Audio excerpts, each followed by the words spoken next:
Hey guys, welcome back to a new video. So in this video I thought I will talk a little bit about Dagger-Hilt because I get so many questions if I can make a tutorial about Dagger-Hilt itself. So essentially I already used it in some of my project tutorials which are perfect to learn Dagger-Hilt. But if you want to get a general overview of it first, then this is the right video for you. So here in this video, I will really explain 95% of what you will need all the time with Dagger-Hilt, so you can immediately use it in your projects right after this video.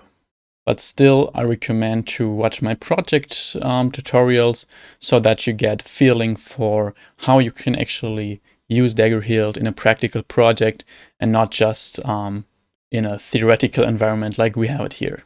So first, we want to paste the dependencies for that. You will find these in the GitHub repository in this video's description. So I will just paste these here.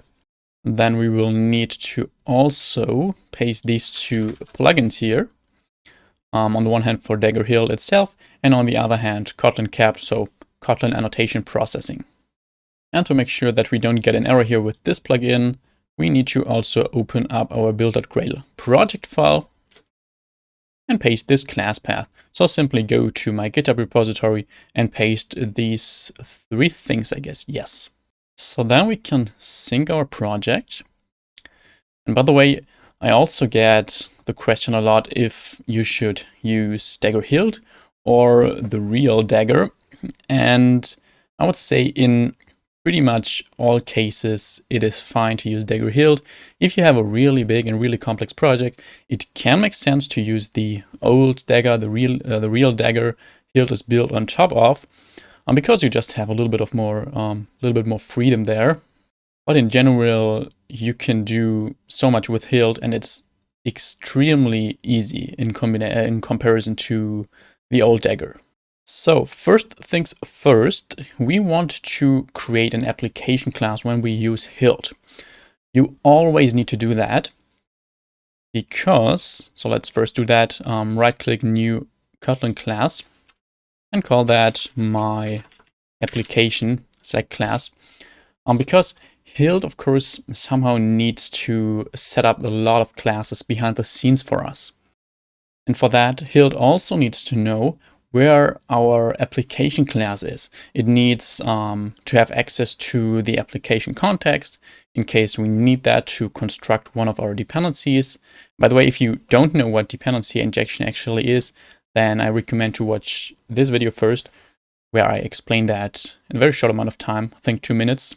So in this video, I will really only explain Hilt and not dependency injection in general. But anyways, Hilt just needs to know where our application class is so it can generate some classes behind the scenes for us. We need to let that class inherit from application, of course. And the only thing we really need to do here with Hilt is we need to annotate that with @Hilt Android app. And that is everything we need to do to make Hilt generate these necessary classes here for our application. And if you are a little bit familiar with Android development, then you know that we also need to declare that application class in our manifests file. Let's open that and specify the name property and just pass my application here. Okay, and now that is enough to be able to inject dependencies with Dagger-Hilt. But of course, we need dependencies to inject to actually do that. So for that, we will actually create another class here, new Kotlin final class, and this will be a so-called module. So I will call this AppModule, and why that is, I will explain soon. And that will be an object. So with Dagger-Hilt, you usually declare one or multiple of these modules here. And in these modules, so these are basically containers for dependencies that live a specific amount of time. So in this app module, we will define all dependencies that just live as long as our application does. So that could, for example, be a retrofit instance, a room instance, so just objects that we need throughout the whole lifetime of our application. But with Dagger-Hilt, we also have the option to scope our dependencies. So we can not only have an app module with singleton dependencies, we can also have, for example, a main activity module. So a module that contains dependencies that only live as long as our main activity does. And when we then switch the activity, we can't inject those main activity dependencies anymore in another activity. But you will see how that works. So we select object here. And with Dagger-Hilt, we always need to use a lot of annotations here, also in these modules. So on the one hand, just module to tell Dagger-Hilt, hey, this is a module. And we also want to use @installIn. So as I said, we want to scope these dependencies we declare in this module. And for that, we need to tell Dagger-Hilt how we actually want to scope them. So we need to tell it, hey, in this app module, we want these dependencies to be alive as long as our application. And that's what this install-in annotation is for. So we can say we install this in the application component, which just tells Dagger-Hilt, hey, these dependencies live as long as the application. But there are also, for example, activity component. So then these dependencies would only live as long as a specific activity. There are also, fragment component, view component, so to inject into a custom view. And yeah, you can play around with that. I will just leave it as application component, which you will need the most. But it's also pretty common that you need a specific object only in one activity, and then you should declare a separate module for that and use install in activity component or fragment component, whatever. Now, in this app module, we need to give Dagger-Hilt somehow a blueprint how it can construct the dependencies that we want to inject. So I will just use very simple examples here. As I said in my project tutorials, you will see how that works if you want to inject a room database, if you want to inject a retrofit instance, and so on. But this would just be way too much for this single tutorial here. So we will just inject simple strings. We will declare these strings here in this app module and then inject these into our activity, our main activity, and we will also inject them into a view model we will create. So how can we do that? We essentially only declare functions here in this module. So we can declare a function, and the naming convention for these functions in modules is always that we want to provide something. We want to provide a specific dependency for other classes. So we specify provide, and what do we provide? Well, a test string, for example. And in this function, we return whatever we want to provide here and whatever we want to inject in our classes later. So I'll set this equal to, this is a string we will inject. And also here, we need two more annotations.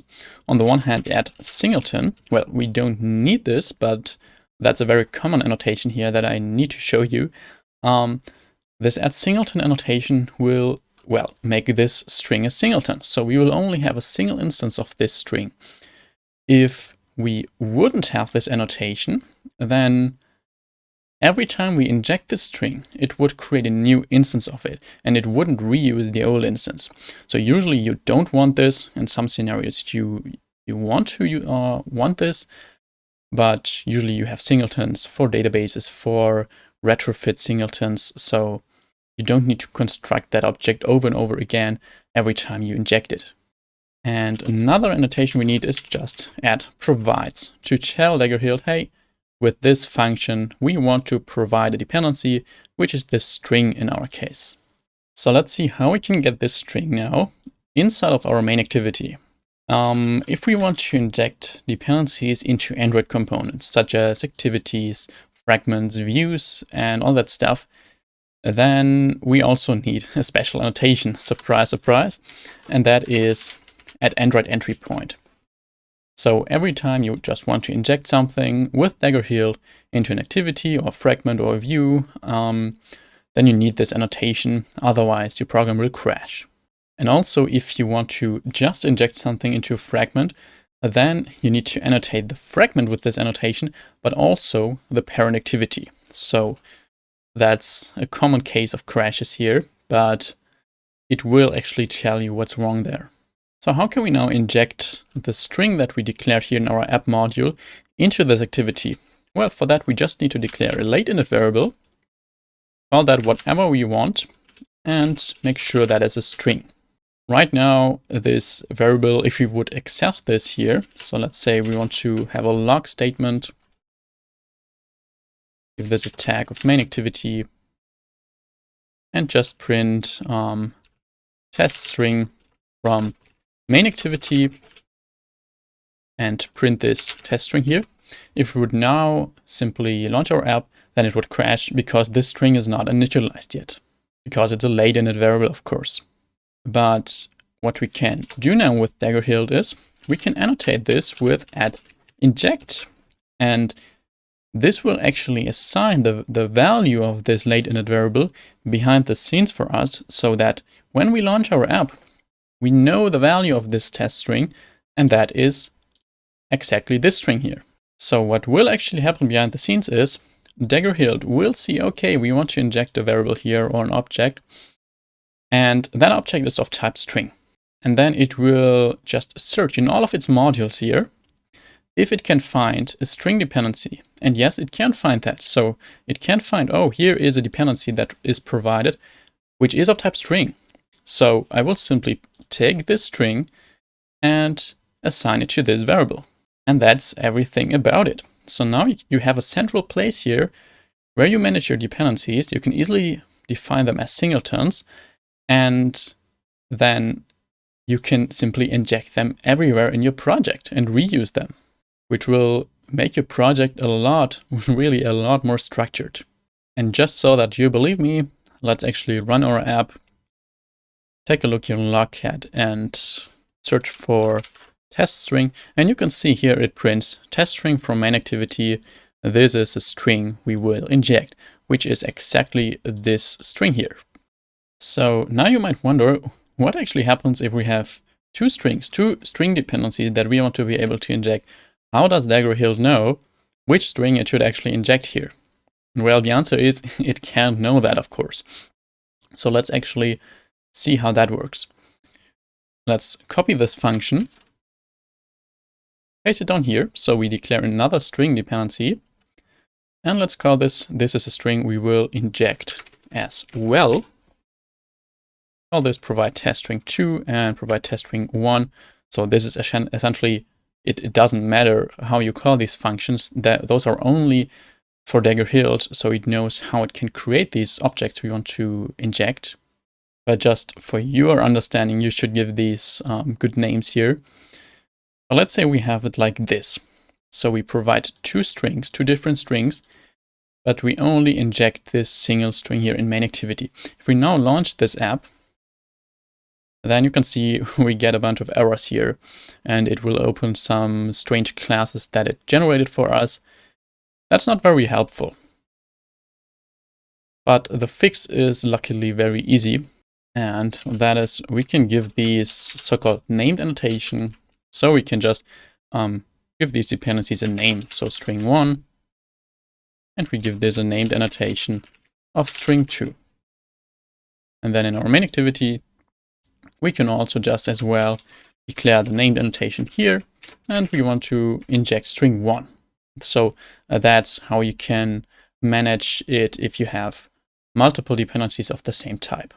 Let's actually also quickly see how it works if we have such an activity module. So with a string that only lives as long as our main activity.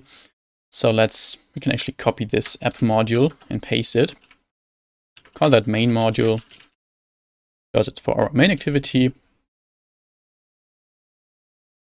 Swap this out with activity component. And let's say here we will actually only provide the second dependency. And in our app module, we will only provide the first dependency. So that will be essentially a singleton. And that will be a dependency, a string that is only active as long as our main activity. In this case, if we have such an activity component, this singleton annotation doesn't work, because singleton is an annotation that only works in combination with application component.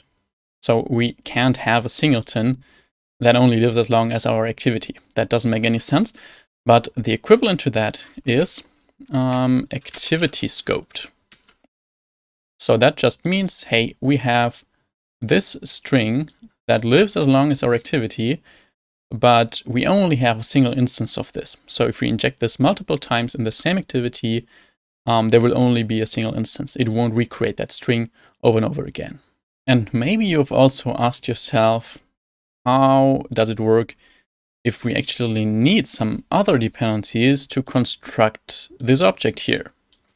So let's say we actually want to inject this string, but this string is actually from our string resources. And to access our string resources, we need the context. And here in this main module, we obviously don't have that context right now. So let's actually do that. We copy this string here, go to our values folder, strings XML. I'll duplicate, that was not duplicate. I will duplicate this string, call that string to inject, and simply paste. This is a string we will inject as well. So we now want to inject this string, but for that we need to access our strings XML file, and for that we need the context. How does that work? Let's take a look back in our main module.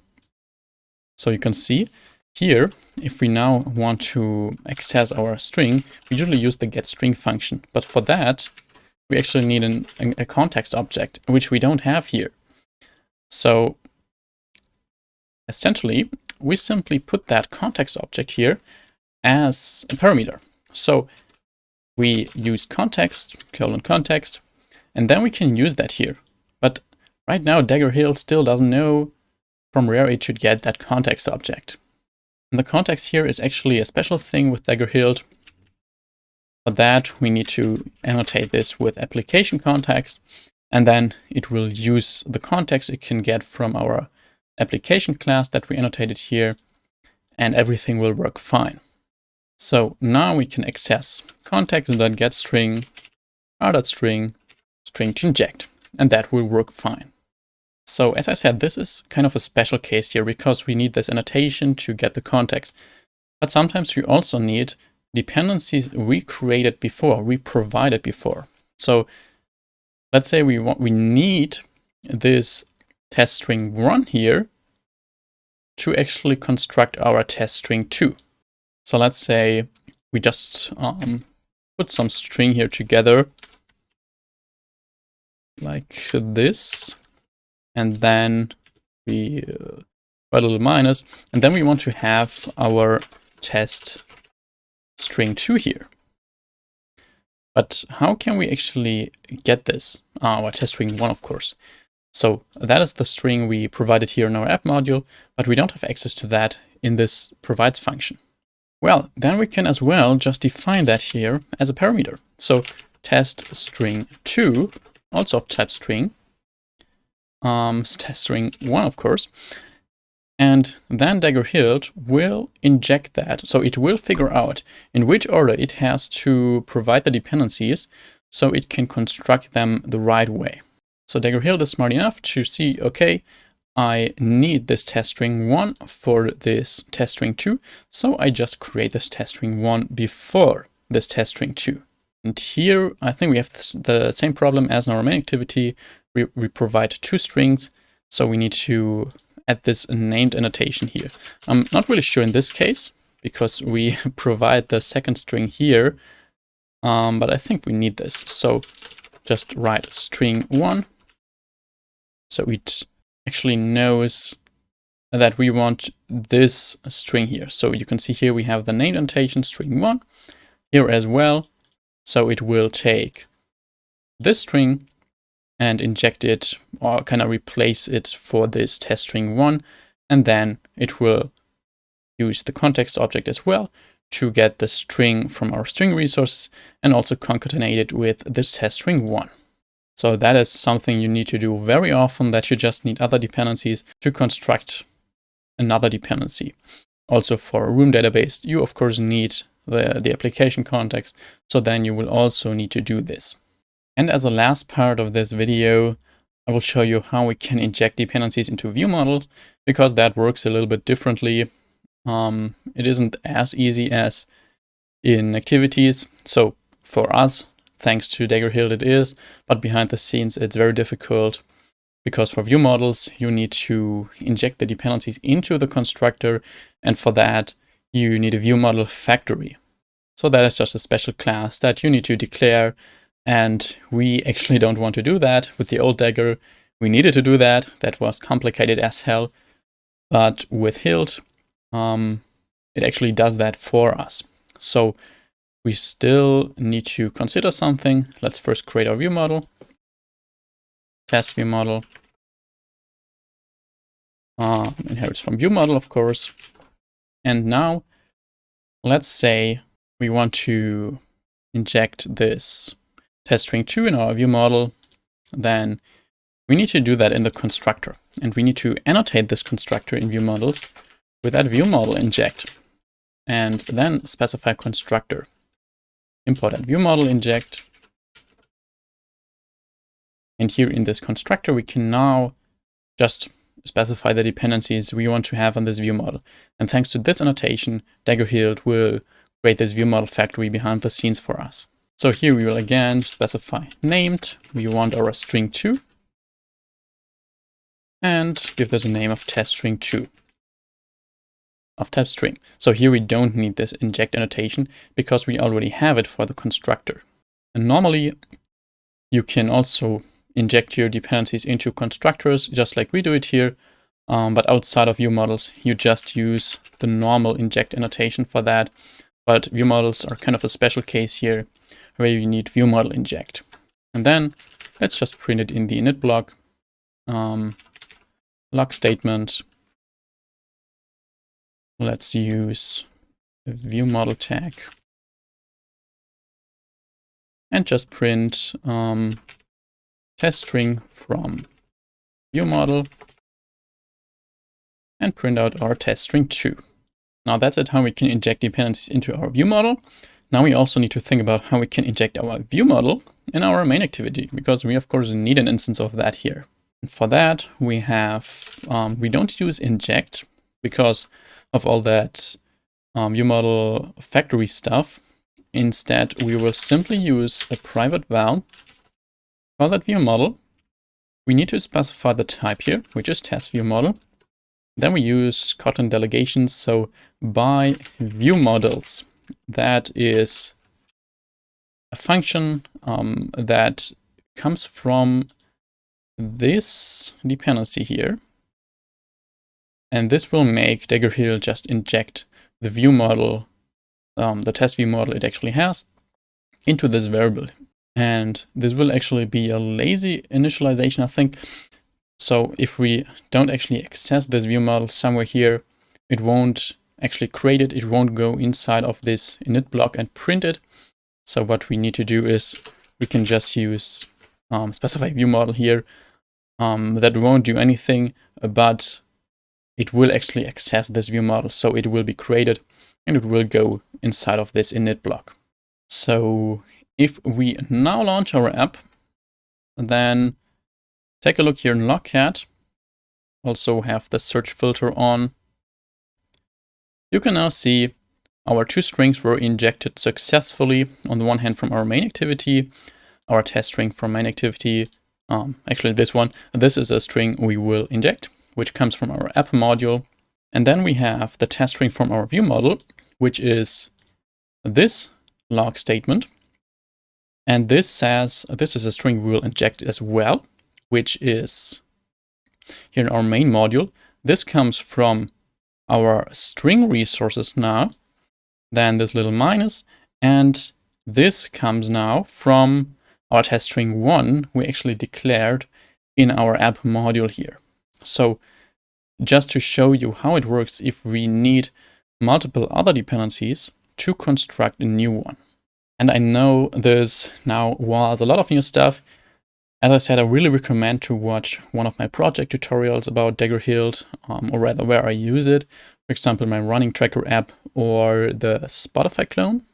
And that will for sure make it much clearer for you.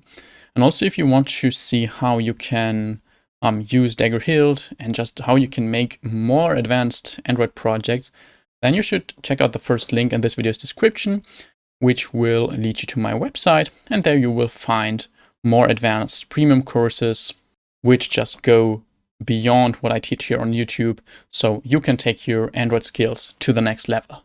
Other than that, thanks for everyone watching this far. Have a really nice day. See you in the next video. Bye bye.